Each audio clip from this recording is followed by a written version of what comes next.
je reprends nos objectifs. Alors, ils n'ont pas changé, sauf qu'on ne va pas construire de boîte à outils puisqu'on en a déjà une sur laquelle on va s'appuyer quand même pas mal. Mais on a gardé le même objectif principal qui est vraiment de mener une instance de coordination de la lutte contre la précarité alimentaire à l'échelle locale. Donc, ça peut être plus large que l'aide alimentaire. On va vraiment être dans la question comment répondre aux besoins des personnes qui n'arrivent pas à s'alimenter correctement sur le territoire pour des raisons qu'elles soient financières, de mobilité. Enfin voilà, ça peut être aussi plein de raisons différentes. Donc l'objectif principal, mener l'instance de coordination, et cet objectif, il est découpé en 4 sous-objectifs. Réunir les acteurs pertinents d'abord, donc savoir qui mettre. Il peut y avoir énormément d'acteurs au niveau local, donc ce n'est pas toujours évident d'identifier un peu un noyau dur d'acteurs ou même de mobiliser certains qu'on voudrait mais qui ne viennent pas. Donc il y a la première question de la réunion. Il y a ensuite l'animation, animer une instance de coordination avec une posture facilitatrice, qui est parfois des choses qu'on fait déjà dans le cadre de son travail, et puis pour d'autres personnes, ça va être un peu plus nouveau. Rassembler, synthétiser, diffuser les informations utiles aux acteurs. C'est aussi ce qu'on attend d'un coordinateur, qui puisse un peu digérer et parfois pré-mâcher l'information et la partager. Ça peut se faire via un diagnostic local, ça peut se faire via des outils de recensement. Et puis, dernier objectif, travailler en transversalité dès la formation et rassembler un réseau plus large d'acteurs locaux. Et c'est pour ça qu'on a une particularité, c'est qu'on, par territoire, on attend qu'il y ait un binôme d'acteurs, ce qui permet déjà de commencer à travailler en transversalité dès la formation, et donc d'avoir déjà au moins 2 réseaux qui se rassemblent. Sur les étapes et comment ça se passe. On a prévu 6 modules. 2 modules qui sont en présentiel, donc qui seront des journées complètes en présentiel. Le premier pour déjà faire connaissance, partager, et puis après je vous décrirai le programme. Mais donc le premier module est en présentiel, c'est une journée complète. Après, on a prévu 3 modules qui sont en distanciel, une demi-journée.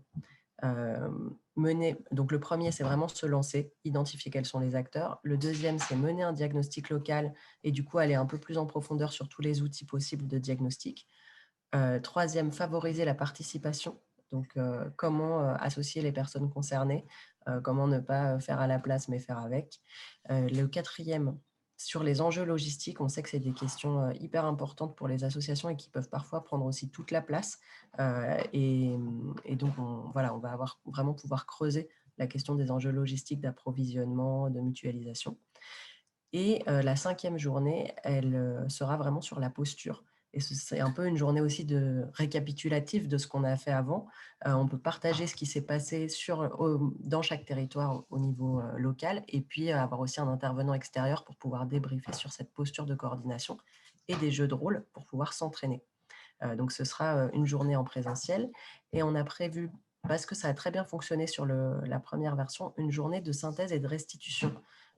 Où vraiment là, chaque territoire va pouvoir dire où il en est, où en est sa coordination, qu'est-ce qu'il a monté, qu'est-ce qu'il a créé, et pouvoir partager ça avec d'autres acteurs, et notamment les participants les 8 territoires concernés, et puis en fait tout un réseau qui est intéressé par ces questions-là. Ça, on l'a prévu. Ce serait aussi sympa de le faire en présentiel, mais pour l'instant, on l'a prévu plutôt en distanciel, puisqu'on attend qui permet quand même à beaucoup d'acteurs de se réunir. Ça, c'est les 6 étapes. Il y a des écarts de 2 semaines à 1 mois, en fait, entre chaque module. Et il y a, l'idée, c'est qu'à chaque fois, on passe une étape et on met en œuvre, en fait, entre les modules de formation. Et on a prévu 2 moments d'appui individuels, puisque les modules se passent en collectif, et donc 2 entretiens par territoire, donc avec un binôme territorial, soit un peu au début sur le lancement, et puis on peut en faire un plus vers la fin, pour débriefer comment se passe la coordination, préparer la synthèse, etc. Donc là, ça va être un peu en fonction du besoin de chaque territoire, de voir comment on positionne ces entretiens individuels. Là, on vous a mis le programme de façon un peu plus détaillée. Peut-être que je ne vais pas passer trop de temps dessus, mais juste vous dire, la première journée, on va à la fois avoir une vision de l'écosystème un peu large, une intervention de Damien Conneré, qui est un chercheur sur le rôle des collectivités et les bonnes pratiques de coordination. Et puis l'après-midi, plutôt comment on fait une carte des acteurs et qu'on repère les acteurs pertinents, et préparer une première réunion d'animation.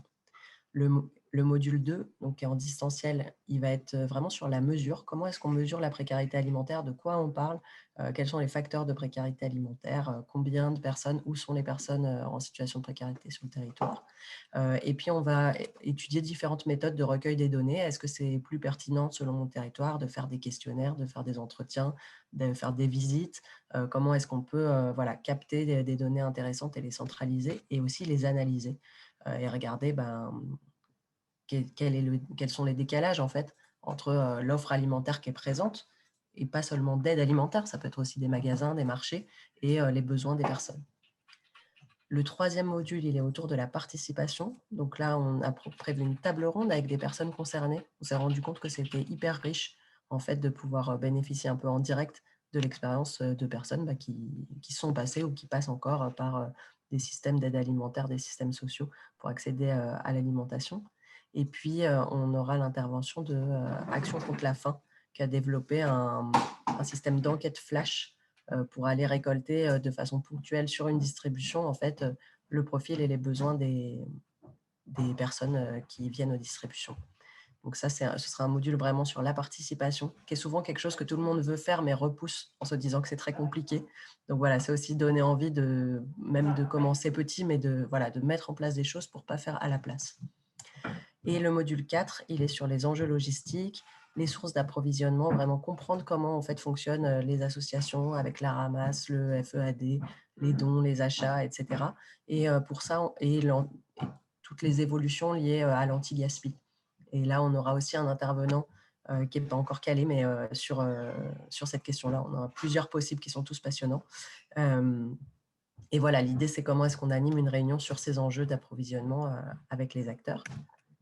Enfin, le module 5, comme je vous l'ai dit, plutôt récapitulatif, avec le partage de chacun, en fait, avec vraiment un temps de partage sur chaque territoire, comment ça se passe, quelles sont les avancées, les obstacles. Un temps de retour d'expérience avec un intervenant qui est Philippe Marsaudon, qui est quelqu'un ça fait vraiment pas mal d'années maintenant qu'il est sur la coordination alimentaire à Paris. Alors Paris, c'est spécifique comme ville, mais on a beaucoup travaillé avec lui les questions de posture. Et donc là, voilà, c'est l'idée de profiter de ce retour d'expérience et ensuite d'exercer vraiment sa posture avec des jeux de rôle enfin, voilà, avec des situations qui sont déjà données. Ensuite, évidemment, un travail d'évaluation. Et enfin, le dernier module qui est la restitution, où là, chaque territoire fait un peu un pitch et présente. Et il y a des retours d'expérience aussi avec le réseau de coordinateurs déjà existant. Et puis, sans doute, un acteur national ou régional ou recherche qui vient donner un peu un point de vue, voilà, donner un peu un point de vue externe aussi ou des avancées en cours. Voilà comment on a vraiment construit cette formation. Vous voyez, c'est assez quand même, c'est assez cadré, on l'a beaucoup réfléchi. Mais l'idée, c'est vraiment qu'on avance, que chaque brique complète l'autre et que, voilà, à l'issue, chacun soit plus en capacité, en fait, d'animer sa coordination au niveau local. Pourquoi participer à cette formation action? Donc, comme on vous l'a dit, c'est pour se mettre en œuvre finalement par étapes, pour pouvoir lancer une instance de coordination plus pérenne et être accompagné étape par étape. Monter en compétence aussi sur la thématique de la lutte contre la précarité alimentaire, mieux comprendre son écosystème, découvrir aussi les nouveaux acteurs, comprendre aussi tous les enjeux logistiques et opérationnels qu'il y a derrière tout ça.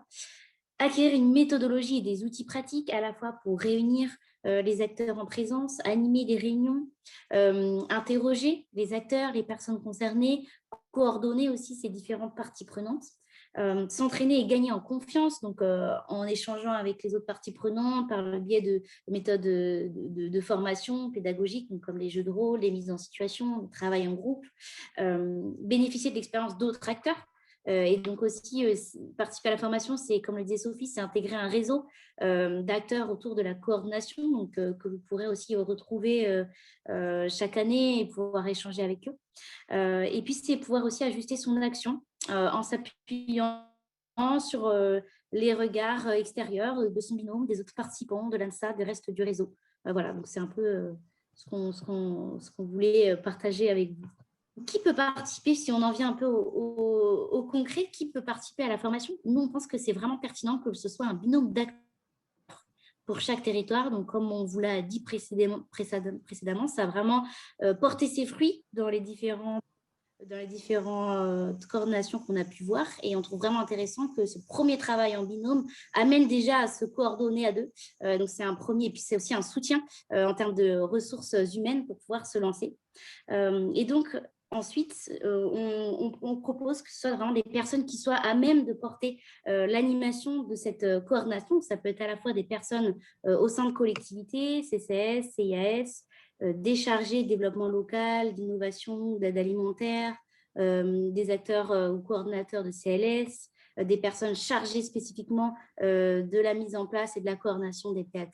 Et ça peut être aussi des personnes issues du secteur associatif, donc d'épicerie sociale, de tiers-lieux, ça peut être aussi de centres sociaux, puisqu'on sait qu'ils peuvent avoir des actions intéressantes à mener en termes de participation et de lutte contre la précarité alimentaire.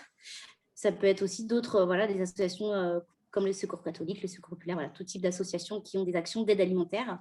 Et ça peut être aussi des acteurs type appui, donc coordinateur de Maro, d'acteurs anti-gaspi. Ça peut être, voilà, il y a vraiment pas mal de portes d'entrée possibles. En tout cas, ce qui est important, c'est que les acteurs soient à même de porter ce type de démarche. Au niveau des prérequis, la constitution d'un binôme, le soutien aussi de la hiérarchie au projet, puisqu'on est vraiment dans une formation action, où l'objectif, c'est pas que d'avoir des apports théoriques, mais de se lancer en même temps sur le terrain. Donc là, c'est voilà, pouvoir aussi mobiliser les ressources humaines et matérielles et voire financières nécessaires pour pouvoir faire vivre la démarche. La motivation des acteurs à se lancer. Le temps aussi disponible, à la fois pour la formation, mais aussi entre les sessions de formation, pour pouvoir mener des actions, mener des premières réunions, aller à la rencontre des acteurs du territoire. Et voilà, avoir un premier niveau de connaissance, évidemment, du réseau et du territoire dans lequel on s'inscrit. Peut-être sur les questions de coûts. Donc voilà, la première formation, elle était entièrement financée en fait par des acteurs régionaux, le PNA, etc. Là, l'idée, ce serait que les participants en fait, financent leur formation. On a estimé le coût par participant entre 2 000 et 2 500 euros par personne, ce qui ferait du coup entre 4 et 5 000 euros par binôme territorial. On est encore sur une fourchette parce que ça dépend quand même un petit peu du lieu et surtout du nombre de participants. Mais voilà, c'est pour vous donner aussi l'idée de cette fourchette. Et ce qui est inclus dans ce montant, c'est les 5 modules plus la journée réseau, l'animation évidemment, les intervenants. Pour les 2 journées en présentiel à Paris, c'est aussi la restauration du midi, le suivi individuel, donc les fameux entretiens, un livret pédagogique qui vous sera évidemment donné sur clé USB, qui reprend, donc il y a une partie des contenus, bien sûr, qui sont déjà dans la boîte à outils, mais voilà, qui sont aussi adaptés, enfin voilà, le livret pédagogique qui suit la formation, et puis la participation au réseau Alimaktiv sur l'année, mais aussi, notre idée, c'est que ça se prolonge et que ça devienne un peu un centre de ressources précarité alimentaire. Donc, évidemment, il y aura la journée réseau en 2022, mais l'idée, c'est qu'il y ait aussi les journées réseau suivantes. Ce qui n'est pas inclus dans ce montant, c'est les frais de déplacement et d'hébergement à Paris. Et puis, nous, on ne viendra pas co-animer ou appuyer sur place dans vos coordinations. Donc, on se place sur le moment de la formation et le suivi à distance. Le calendrier, puisqu'on a été optimiste, on s'est dit qu'on allait déjà tout prévoir. On a fait un calendrier prévisionnel. On imagine mener ces formations du 12 octobre au 15 mars. Donc, on a déjà calé des dates. Évidemment, on pourra ajuster en fonction du groupe s'il y a des choses qui ne vont pas du tout. Mais on s'est dit que c'était aussi peut-être plus simple de déjà pouvoir se projeter. Donc voilà, 12 octobre, 21 octobre. Donc, c'est assez rapproché, la première session en présentiel et puis le premier module à distance. Et puis après, on prend un peu plus le temps. Et donc, il y a un peu plus de distance entre le distanciel 3 et 4. On laisse passer aussi la période de décembre et Noël qui est souvent très chargée.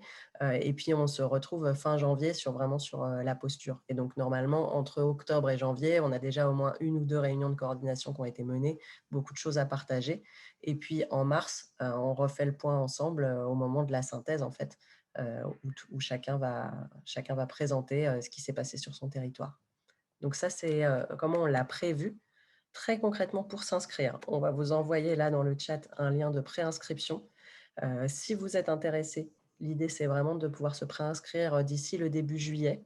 Alors on sait qu'après il y a voilà, il faut aller voir sa structure ou sa hiérarchie pour voir si c'est un projet qui intéresse, et puis pour la question budgétaire. Donc nous, on vous propose de vous préinscrire et à partir du moment où vous êtes préinscrit, en fait, on vous envoie nous, on constitue un groupe en fonction aussi du nombre de personnes et on vous envoie un devis, du coup, mois de juillet, avant le 21. Et l'idée, c'est que du coup, on a vraiment l'été jusqu'à mi-septembre pour pouvoir, signer une convention, de formation, enfin voilà, où vous vous engagez à venir, aux 6 sessions en binôme et cetera et après on démarre la formation. En mars, on a la journée réseau. On aura un petit temps d'évaluation en septembre parce qu'on essaye d'évaluer à plus 6 mois, voilà, où on en est encore et puis, ensuite, encore en 2023, projetons-nous loin, la journée réseau d'après.